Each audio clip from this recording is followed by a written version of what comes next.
of the 31 Days to Get Organised challenges. Now, this challenge is all about choosing one sink in your home. I don't care if it's in the laundry or the bathroom or the kitchen, but choose one sink, and this is the black hole under the sink that you are going to take care of. Now, I'm just moving into our home at the moment, and so I haven't actually tackled this area myself yet, but here's my plan of attack.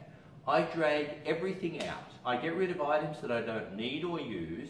I get plastic caddies to hold light things together, especially cleaning products that you can then easily move around the house, give it a good clean out, and then only put back things that I use a lot. Now, I urge you to do this challenge because every time we do, someone discovers a leak under their sink, and that saves people hundreds, if not thousands of dollars. So, under the kitchen sink, let's hear the scariest thing you found in this black hole, and some before and after photos would be great.